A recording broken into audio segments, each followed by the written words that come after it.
flimkien.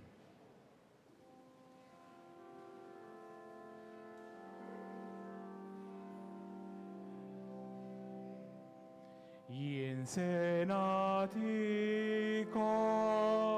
kmandament ġdid li tħobbu l-Alla u lil-xulxin min dan jarfukom lil-koll intom tiegħi jekk tħobbu l-aħwa kif ħabejtkom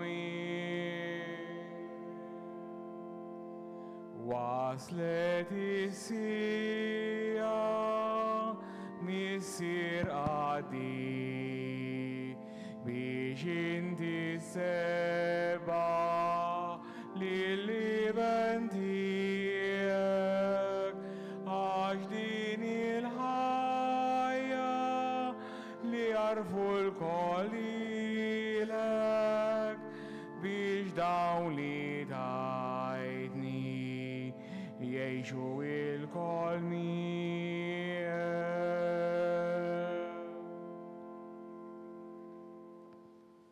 Qari mill-Evanġelju skont San Luqa. Dakinhar stess ġara li tnejn minnhom kienu sejrin lejn raħal jismu Emmaus, xi 60 stadju bogħod minn Ġerusalemm, jitħattu bejniethom fuq kull ma kien ġara. Huma jitħattu jitkixfu bejniethom Ġesu innifsu resaq lejhom u baqa' mixi magħhom, imma jnejhom kellhom xi jżommhom u ma setgħux jarfuh. U qalilhom x'intom tgħidu bejnietkom intom u mixja. Huma waqfu bħarsa ta' niket fuq wiċċhom. Imbagħad wieħed minnhom jismu Kleofa wieġeb u qallu inti waħdek il-barrani f'Ġerusalemm li ma tafx x'ġara hemmhekk f'dawn il-jiem. X'ġara? Staqsihom Ġesu. Qalulu dak li ġara lil Ġesu ta' Nażaret li kien profeta setan fl-emilu fil-kliem quddiem Alla u quddiem il-poplu kollu, kif il-qassisejn il-kbar u l-kapijiet tagħna tawh f'idejn il-gvernatur biex ikun ikkundannat għal mewt u salbuh. Aħna konna nittamaw li hu kien dak li kellu jifdi lill-Iżrael. Iżda issa fuq kollox ġa għaddew 3 ijiem minn dawn il-ġrajja. Issa wkoll xi wħud minn nisa tagħna ħasduna għax marru kmieni ħdejn il-qabar u l-katavru tiegħu ma sabuhx, ġew jgħidu wkoll li darulhom xi anġli li qalulhom li hu ħaj. Imbagħad marru ħdejn il-qabar xi wħud minn tagħna u sabu kollox kif kienu qalu n-nisa, imma lilu ma rawx.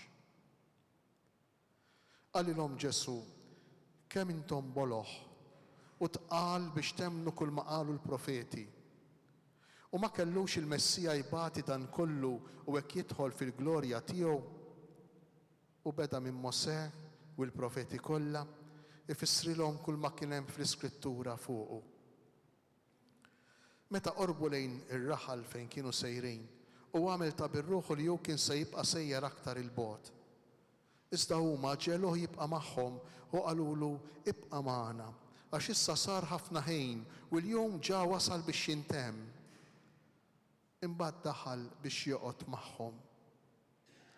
U waqt li kien fuq il-mejda magħhom qabad il-ħobż, qal il-barka, qasmu u tawulhom. Imbagħad infetħulhom għajnejhom u għarfuh iżda hu qab minn qudiemhom. U wieħed lil ieħor bdew jgħidu ma kinitx imkebsa qalbna ġewwa fina u għaw ikellimna fit-triq u jfissrilna l-Iskrittura. Dak il-ħin stess qamu u reġgħu lura lejn Ġerusalemm.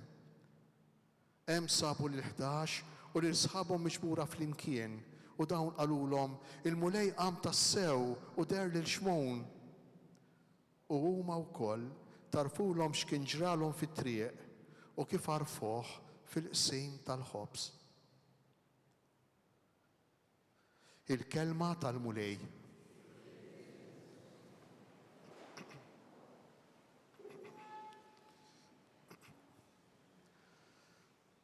Il-lejla tajba lil kulħadd.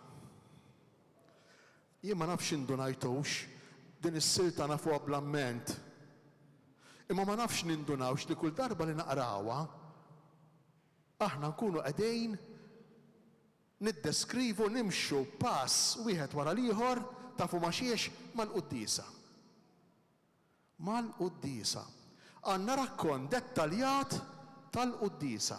Tgħidu li x'inti tgħid? 4 partijiet ċari daqs il-kristall. L-ewwel parti.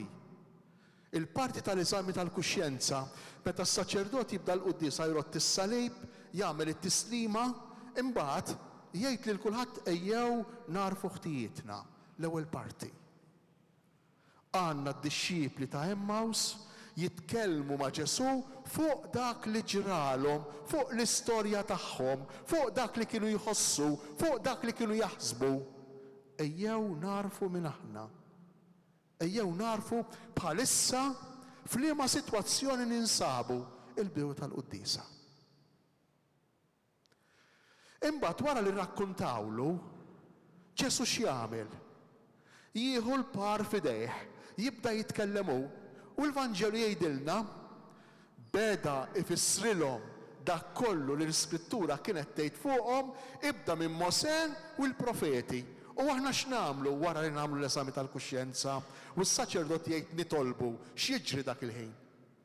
Mhux nisimgħu minn fuq l-ambone il-kelma tal-Alla mill-Antik Testament u mill-Ġdid Testament u mill-Vanġelu u meta nisimgħu il-kelma tal-Vanġelu kif għadna kif għamilna issa noqogħdu bil-wieqfa għaliex? Għax qegħdin nistennew lill-irxoxt li hu bil-wieqfa ikellimna. It-tieni parti tal-Qudiesa. Il-kelma ta' Alla. Ġesu ikellimna l-ewwel permezz ta' siltiet mill-Antik Testament, imbagħad permezz ta' silta mill-Ġdid Testament u fl-aħħar mill-Vanġelu. It-tielet parti tal-Qudiesa. Il-parti ngħidula tat-talba Ewkaristika tal-konsagrazzjoni. Meta dawn kienu waslu d-dar, Ġesu għamel ta' bir-ruħu li se jibqa' sejjer aktar il-bogħod. U wieħed minnhom qallu ibqa' magħna għax issa sar ħafna ħin u x'jagħmel Ġesu? Jidħol fid-dar magħhom, jaqbad il-ħobż, jagħmel il-barka jbierku, jaqsmu u jagħtihulhom. Dak preċejs li jagħmel is-saċerdot fil-mument tal-konsagrazzjoni u tqarbejn, it-tielet parti tal-Qudiesa. Imma baqa' parti oħra li minni. Fir-raba' parti tal-Qudiesa aħna noħorġu l-barra. Tgħidu li l-aħħar parti tal-Qudiesa nagħmluha barra. Ijwa, l-aħħar parti tal-Qudiesa nagħmluha barra. Jekk tiftakru x'għamlu d-dixxipli ta' Emmaus. Wara illi jagħmlu dik l-esperjenza qawwija tal-laqgħa tagħhom ma' Ġesu, issa nidħlu ftit fiktar fil-font, dawn jitilqu lura fil-imbeżżejn u werrejn fil-li joħorġu lura u jmorru lejn Ġerusalemm. Minn fejn kienu ġew? Lejn Ġerusalemm biex jgħidu lil sħabhom isma' dak ħaj, iltqajna miegħu ħaj. U dak li aħna msejħejn nagħmlu fir-raba' parti tal-Qudiesa li tibdaw ġew u tkompli barra fil-ħajja ta' kuljum meta s-saċerdot jgħidilna morru fil-paċi ta' Kristu. Mhux issa jitilqu għax spiċċa kollox le. Morru issa għejxu, morru waqsmu xxerjaw l-esperjenza tal-laqgħa tagħkom ma' Ġesu fil-kelma u fl-Ewkaristija hemm barra. Fid-dar mar-raġel, mal-mara, mat-tfal, fuq ix-xogħol ma' sħabek fil-ħajja ta' kuljum. Interessanti ħafna għax allura 80 sena wara Kristu, il-bieraħ konna 40 sena wara Kristu, Littra lill-Korintin, l-ewwel littra lill-Korintin, issa 80 sena wara Kristu meta jikteb San Luqa għandna diġà rakkont fi storja, rakkont fi ġrajja ta' kejf hi maqsuma l-Qudiesa. Serħu raskom li diġà kien isejr il-Qudies. Kważi kif nafuh illum. Kważi kif nafuh illum. Għada naqraw silta minn wieħed minn padri antiki net tal-Knisja illi qisu qiegħed jiddeskrivi l-Qudiesa tagħna tal-lum. Imma din l-istorja kollha li ilna fejn tmissna. Fejn tmissna lilna. Ejja bil-mod il-mod nagħmlu l-mixja li jagħmlu d-dixxipli ta' Emmaus. Mela l-ewwel qabel kollox għandna nies, persuni, dawn id-dixxipli ta' Emmaus, illi sejrejn lura lejn id-dar wara falliment. B'delużjoni kbira, b'sens ta' delużjoni kbira f'qalbhom, bidwejjaq, b'sens ta' frustrazzjoni, wara li dak li kienu ittamaw fih sfaxxa fix-xejn. Min kienu dawn it-tnejn? Għandna isem ta' wieħed, Kleopatros bil-Griek, il-maskil ta' Kleopatra. Imma m'għandniex l-isem tal-ieħor jew tal-oħra. Jista' jkun wis probabbli li dawn kienu koppja. Ma nafux, imma jista' jkun li kienu koppja. Żgur illi jekk kienu koppja ma tantx kien fl-interess tal-Luqa li jsemmi l-isem tal-mara. Però ma tantx importa jekk kienu żewġ tirġiel jew mara u raġel. Però jien nixtieq sinċerament hekk, nixtieq illi aħna neħduha for granted li dawn kienu koppja. Kienu familja. Tista' tkun il-familja tagħna. U din il-familja kienet mixja, din il-koppja kienet mixja. Kienu mexjin minn Ġerusalemm lejn Emmaus. Bħalma nimxu aħna. Il-ħajja tagħna mhix għajr mixja b'diversi tappi, b'diversi passi, b'diversi stages. Issa żewġna, imbagħad kellna tfal, imbagħad ippruvajna ninkabru, nrabbu l-tfal tagħna, sa dan it-tant komplejna nirranġaw id-dar, komplejna nħallsu l-lown, komplejna nitħabtu mad-dinja tax-xogħol tagħna, forsi nippruvaw anki nimmiljuraw ix-xogħol tagħna kemm jista' jkun aħjar, ħalli naqelgħu xi ħaġa tal-flus. U mexjin. Dawn id-dixxipli kienu mexjin bi skop preċiż, sejrin lejn Emmaus. U l-ħajja tagħna ħafna drabi ikollha skop preċiż. Issa nagħmel hekk, is-sena d-dieħla nagħmel hekk, imbagħad f'moħħi nagħmel hekk, ikollna skopijiet preċiżi. Imma dawn iż-żewġ dixxiepli, din il-koppja, kellha qalba tqila. Kellha qalba tqila. Tista' tkun il-mixja tal-ħajja tagħna din, il-mixja tal-ħajja tagħna ta' kuljum. Il-Vanġel jgħidilna kien l-ewwel jum tal-ġimgħa, dakinhar stess fil-għaxija. Interessanti għax l-ewwel jum tal-ġimgħa, okej, għalina hu il-ħadd, veru l-ħadd l-ewwel jum tal-ġimgħa. Jom Eħad, Eħad wieħed, il-ħadd, Jom Eħad bil-Ludi. Imma għall-Lut, Jom Eħad, l-ewwel jum kien jiġi wara s-Sibt, tinsewx illi il-ġurnata tal-mistrieħ tal-Lut hija x-Xabat, is-Sibt. Allura dan l-Eħad, l-ewwel jum tal-ġimgħa għall-Lut qisu tnejn tagħna. Immaġinaw tnejn, nhar ta' tnejn. U bħal tnejn it-tlieta, u bħal tlieta l-erba', u bħal l-erba' l-ħames. U l-lum u xek, il-ġimgħa, is-Sibt, u bħal bqija tal-ġimgħa sar il-Ħadd tagħna. Il-ferjalità assoluta, il-ħajja tagħna ta' kuljum fil-monotonija tagħha. Fin-normalità tagħha, il-ħajja tagħna ta' kuljum. Interessanti għax daw kienu sejrejn lejn Emmaus biex jaħarbu falliment. U aħna l-ħajja tagħna ħafna drabi tkun reazzjoni għal frustrazzjonijiet, għal dwejjaq, għal fallimenti. Ħafna drabi tkun hekk. Hekk jew le, ħafna drabi. Ma rnexxilix nagħmel dik, ma nipprova nagħmel l-oħra. Nirreaġixxi għal xi ħaġa li ma rnexxilix nagħmel qabel. U f'din il-mixja normalissima tal-ħajja ta' kull wieħed u kull waħda minna, dik il-koppja stajtu kontu intom. F'dik il-mixja, waqt li aħna qegħdin niddiskutu, u waqt li aħna qegħdin niddibattu, jiġi Ġesu. Interessanti anki l-kelmiet li juża San Luqa. San Luqa juża żewġ kelmiet biex jiddeskrivi, biex juri kif kienu qegħdin jitkellmu bejniethom dawn.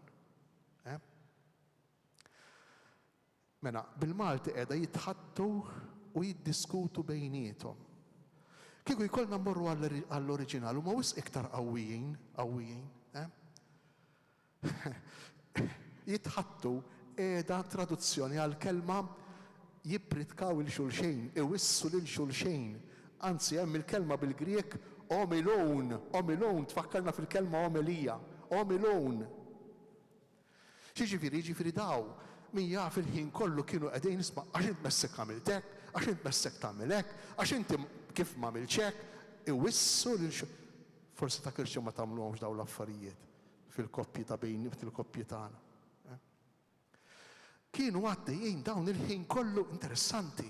Għaddejjin jippritkaw lil xulxejn x'għandhom jagħmlu x'm'għandhomx jagħmlu. Il-kelma li juża Salluqa.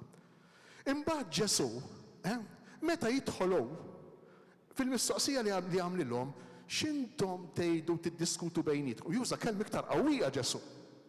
Juża l-kelma bil-Griek antiballein li tfisser fil-Malti qiegħda tiddiskuti. Imma antiballein tfisser qegħdin titfgħu dgaru, tixxuttjaw il-kliem għal xulxejn, qegħdin tiġġieldu. X'intom tiġġieldu bejnietkom. Forsi anke hawn ta' kirċa ma jiġġildux bejnietna fil-familja. In-normalità tal-familji tagħna. In-normalità tal-familji tagħna. U Ġesu jidħol fuq ponot subaħ. Tant jidħol fuq ponot subaħ li ma jindunawx bih. Ma jindunawx bih. Imma Ġesu jinnota, interessanti, għaliex għandkom sinjali ta' niket fuq wiċċkom. Ġesu jinnota din. Ġesu jinnota għaliex qegħdin titnitku imniktin bejnietkom u ma waqfu bħarsa ta' niket fuq wiċċhom. Hekk qalilna l-Vanġelu. Waqfu bħarsa ta' niket fuq wiċċhom.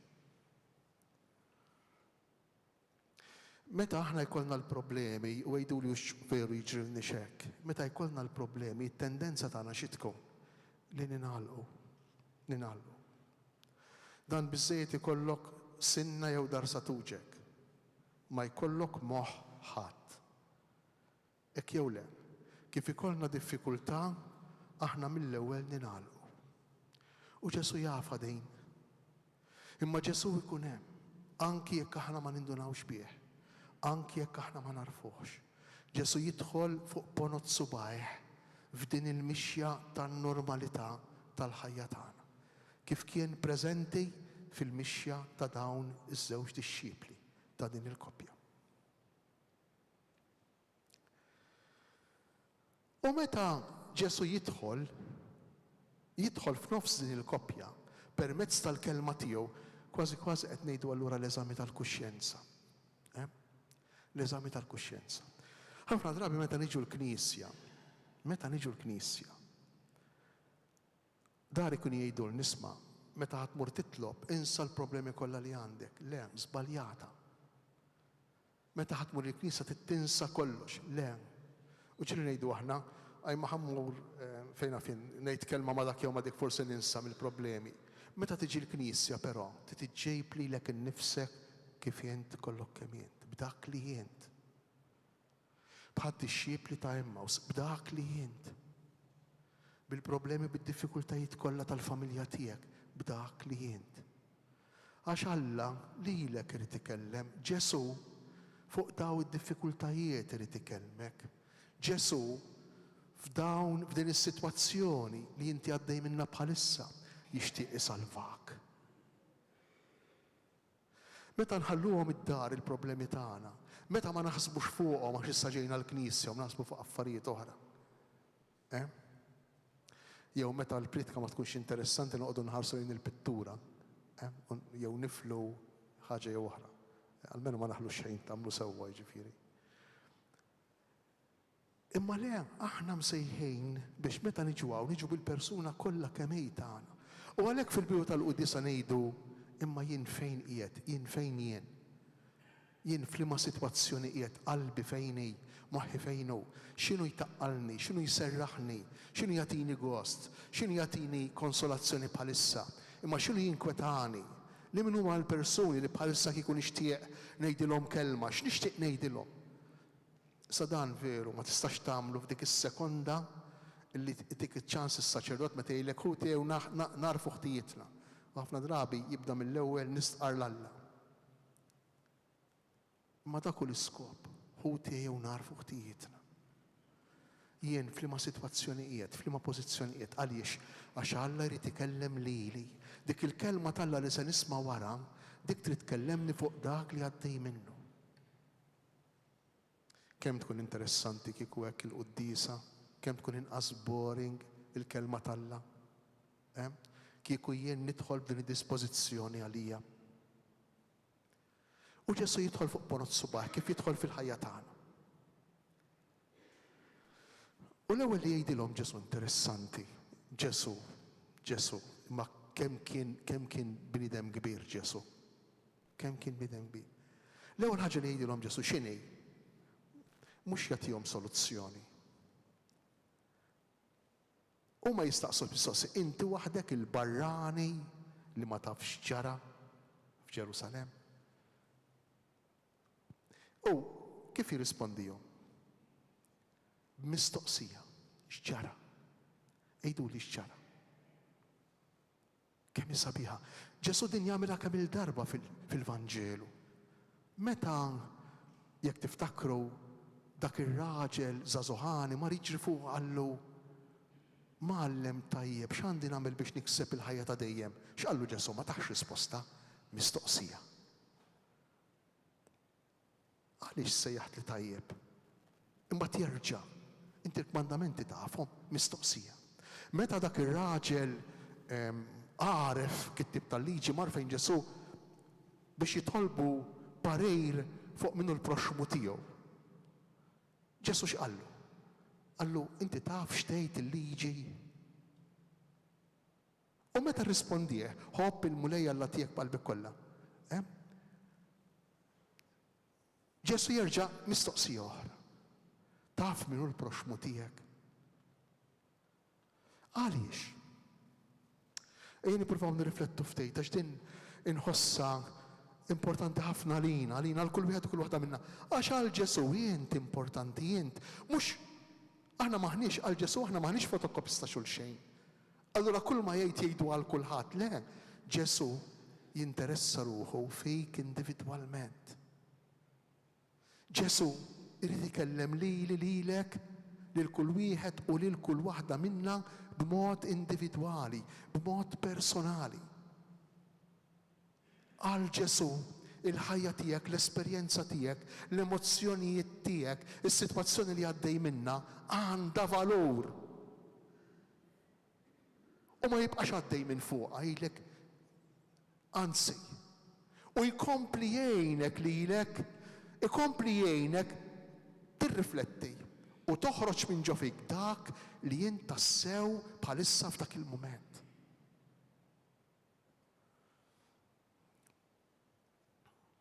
U jkompli Ġesu. Meta jismagħhom jgħidu dak li ġara, għax wara l-istaqsihom x'ġara, u daw bdew jirrakkuntaw x'ġara. U bdew jirrakkuntaw l-istorja tagħhom. Kieku ikellu jiġi Ġesu bħalissa hawnhekk, u jiġi fuqek jgħidlek kif int, mhix int għaddej. Immaġina kemm stejjer tirrakkuntalu. Mod speċjali dawk l-iktar bħalissa li qegħdin jafsuk, dawk l-iktar bħalissa li qegħdin jafġuk. Immaġina kemm tgħidlu, qed inħossni hekk, għandi hekk, qed nibża minn hekk, nixtieq hekk. Immaġina kemm tgħidlu lil Ġesu. Dan kollu huwa talb veru, dan huwa talb veru tal-qalb. U Ġesu mhux se jwaqfek, x'ġara għalilhom lid-dixxipli, u x'ġara jgħid lil kull wieħed u lil kull waħda minnha. X'ġara? X'inhu jiġri? Kif int? Mhix int għaddej. U wara li semaħħom jeqirdu, semaħħom jixxerjaw miegħu, jaqsmu miegħu dak li kien itaqqalhom. Ġesu jerġa' jintervjeni. Però qabel ma ngħaddu fuq l-intervent ta' Ġesu, ejja nirriflettu fuq xi ħaġa oħra li jiena nħossha importanti ħafna lina. Aħna nafu li r-rakkont ta' dawn iż-żewġ dixxiepli, dak li qalulu lil Ġesu, kien jirrigwardja lill-istess Ġesu. U dawn ma kinux jafu li dak li qegħdin jgħidu qed jgħiduh fuq l-istess Ġesu.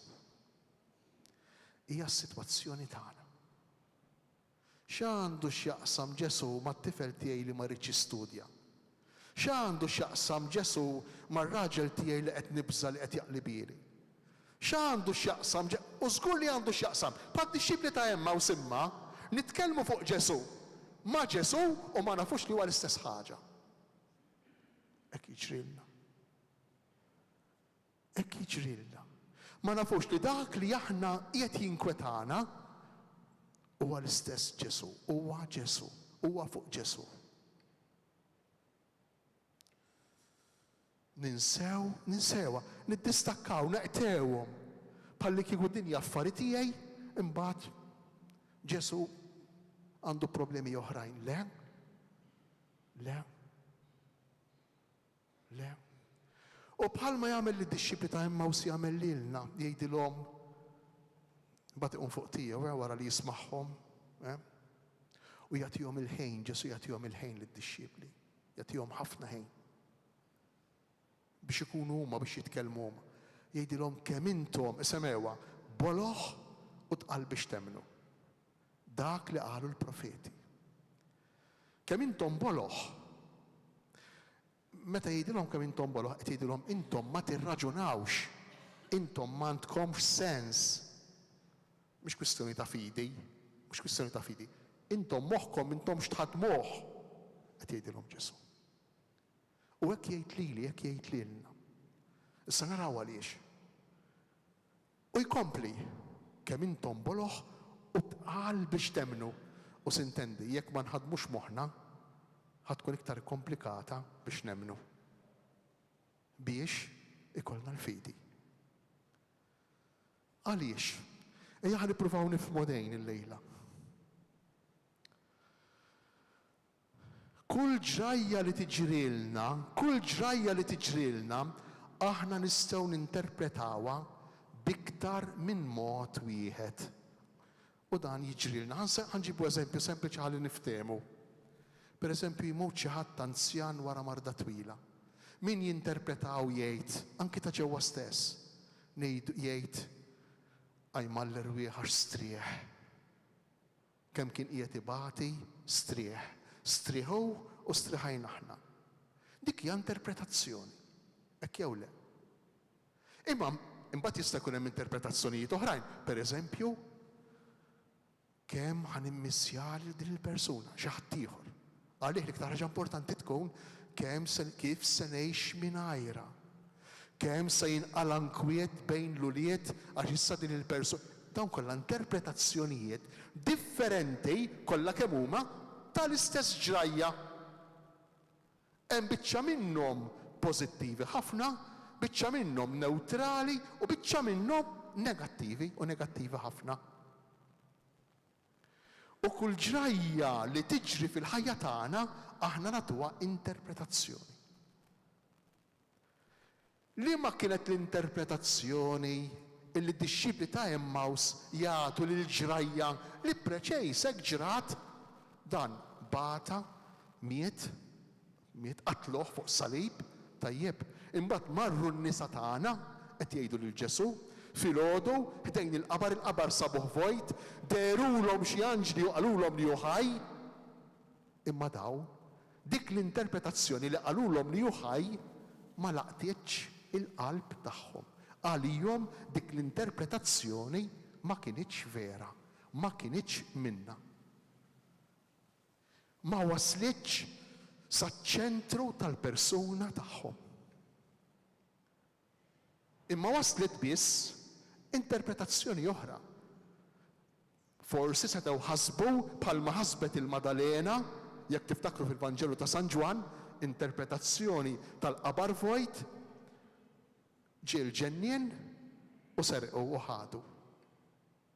Jew bħalma jgħid San Luqa illi ħasbu s-soldati, ġew id-dixxipli tiegħu, konna reqdejn aħna bil-lejl, San Mattew skużawni, konna reqdejn aħna bil-lejl u serquh. Huma kollha interpretazzjonijiet tal-istess xrajja. U aħna minn dawn l-interpretazzjonijiet nagħmlu mijiet. Mela, jien għandi f'moħħi li jkolli pożizzjoni fuq ix-xogħol. U ma wasalx għalija x'ħadili ħaddieħor, forsi jista' jkun naf jew ma nafx minħabba l-qaddisin tal-art u l-qaddisin tas-sema. Kif se ninterpreta dik? Jien nista' ninterpreta bħala l-ikbar falliment li ġrali f'ħajti u naqab depression. Jien nista' ninterpreta isma' bħalma ngħidu jiena laqbieb jinfetħu mija. Jien nista' ninterpreta bħala mena issa li l-mejn naħseb li għamil l-bsaten fir-roti ħankissru. Hemm diversi tipi, diversi modi ta' kif jien ninterpreta l-ġrajja.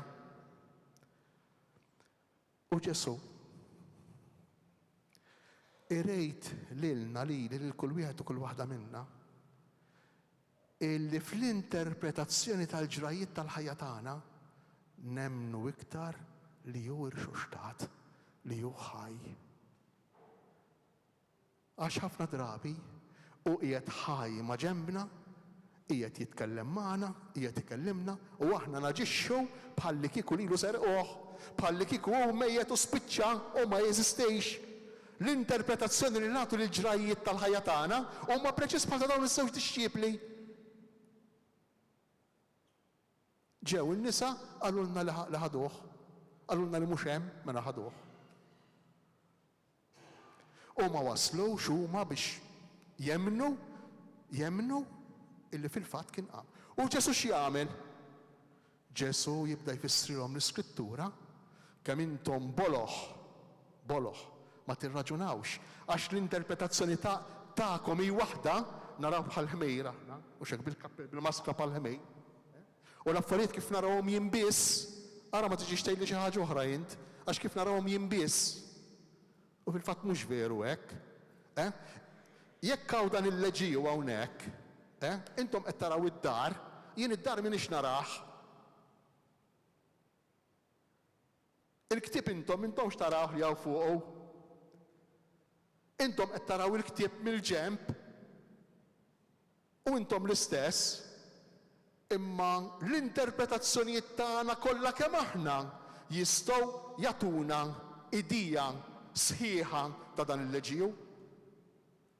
Mhux tiegħi biss, għax wara minix narah. Imma aħna le. Tonqosna l-umiltà li dak li qed naraw aħna jista' ma jkunx sħiħ.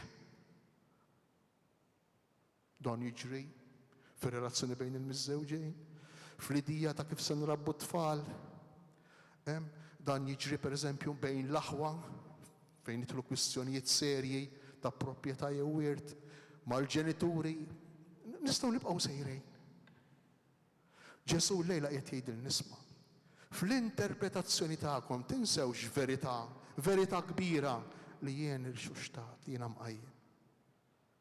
U għalhekk aħna nisimgħu il-kelma tal-Alla fil-Qudiesa biex din il-kelma tal-Alla li kontinwament tgħinni indeffes din l-interpretazzjoni tal-irxoxt fil-ġrajiet ta' ħajti, f'dak li jiġrili. M'għandniex ċans insemmu eżempji għax għamel il-ħin. Eżempji prattiċi konkreti ta' kif il-kelma tal-Alla li tista' tbiddilli l-mod ta' kif ħansemmi eżempju wieħed ħaniftehmu. Hemm xi ħadd weġġanu jien ma nistax naħfirlu rabbja kbira indannani għamilli ħajt infern u niġi hawnhekk fil nisma' l-maħfra.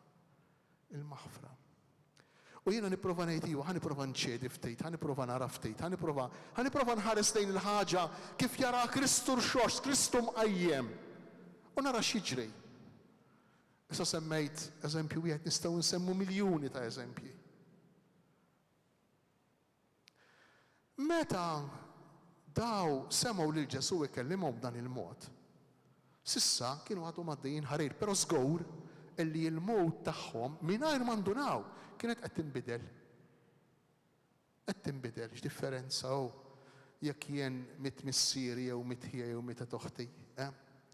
U forsi mietet kmieni forsi, u ngħid tlifnija. Issa żmieni taffi. X'differenza nistenna żmien li taffili jew ngħid isma' nemmen li jarxu xtata qiegħda mal-mulej, nemmen li ħajja ma' Ġesu, nemmen tassew. X'differenza? X'differenza il-mod kif tinbidel bil-mod il-mod. U dan f'kollox, kull meta tidħol il-kelma talla fil-ħajja tagħna, fl-esperjenzi kollha ta' ħajjitna, għandi tifel b'diffikultà, tifla bi problema. U nisma' l-kelma talla. Jien irrabjat inkazzat waħda sew, ma Alla xtawli jekk jew tatili jekk. Il-viżjoni tiegħi dik. U wara jiġi xi ħadd jbiddilili. Irid ikolli l-umiltà. Irid ikolli l-umiltà. Li mpoġġi fi kriżi, u ngħid isma' imma jista' jkun li l-viżjoni tiegħi waħedha mhix sħiħa. Mhix sħiħa. Mhix sħiħa. Oġobhom ix-xogħol daw id-dixxipli, dar raġel kien jaf jitkellem tajjeb. Qalulu ibqa' magħna, idħol magħna d-dar, idħol magħna.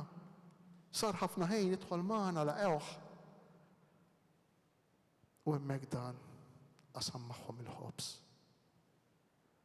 Birku qasmu tawlu. Il-Vanġel jgħidilna u għab minn qudiemhom irridu nifhmuha din ta' mhux għab sparixxa ta' no. Imma niżel għamat qudiem għajnejhom ma beqgħux jaraw huma. Għaliex? Għax issa bdew jarawh fil-ħobs. Issa kien preżenti fil-ħobs li kienu qegħdin jaqsmu. Ma kienx hemm għalfejn iktar tal-preżenza fiżika tiegħu. Din it-tifsira tal-fatt li ma rawhx iktar. U għalhekk u x'qalu? Ma qalux telaq, issa telaq, kien hawn le. Il-preżenza tiegħu huma ħassewa kienu ċerti li qiegħda fil-ħobs, fil-qsim tal-ħobs, fl-Ewkaristija. U mimlijin bl-enerġija u l-ferħ ta' dik il-laqgħa tagħhom ma' Ġesu fl-Ewkaristija, l-ewwel ftakru qalu il-laħwa qalbna kemm kienet imħeġġa, aħna il-kemm ħassejna li donnu kollox kien qiegħed joqgħod f'postu f'qalbi. Dik il-konfużjoni, dik id-disordni kollha f'moħħi, kienet qed titpoġġa kollha f'posta f'qalbi meta nisma' l-kelma. Qalbna mħeġġa. U daw ma beżewx iktar, ma qalux iktar is-sadalam qabdu telqu l-barra jiġru u x'għamlu marru ħdejn id-dixxipli oħra jgħidulhom isma'. Il-mulej irxoxta, il-mulej warxox timqajjem. Din l-Ewkaristija. Dan li jiġri meta aħna nidħlu sħaħ kollna kemm aħna l-quddiesa. B'moħħi b'qalbi bil-persuna sħiħa tiegħi.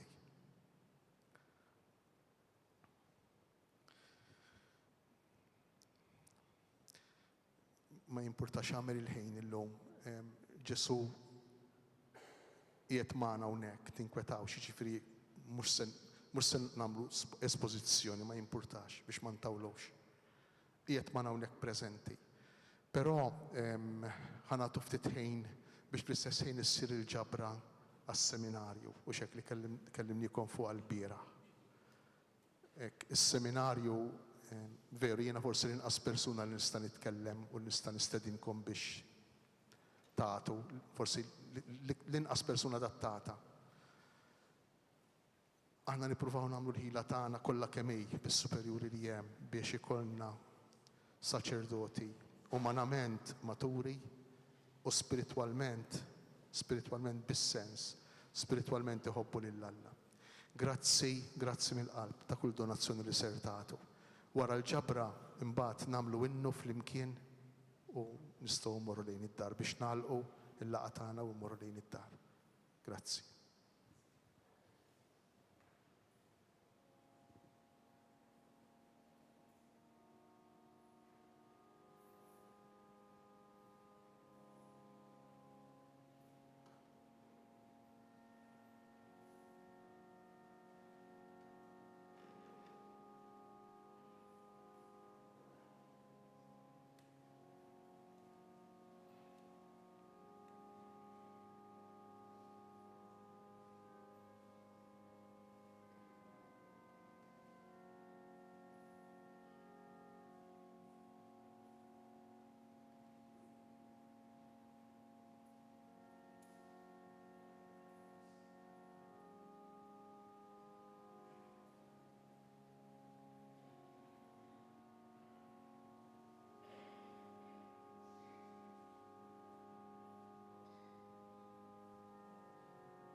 Kilban bejn irid niltaqgħu għada għall-aħħar laqgħa tagħna, il-lejl it-tajjeb.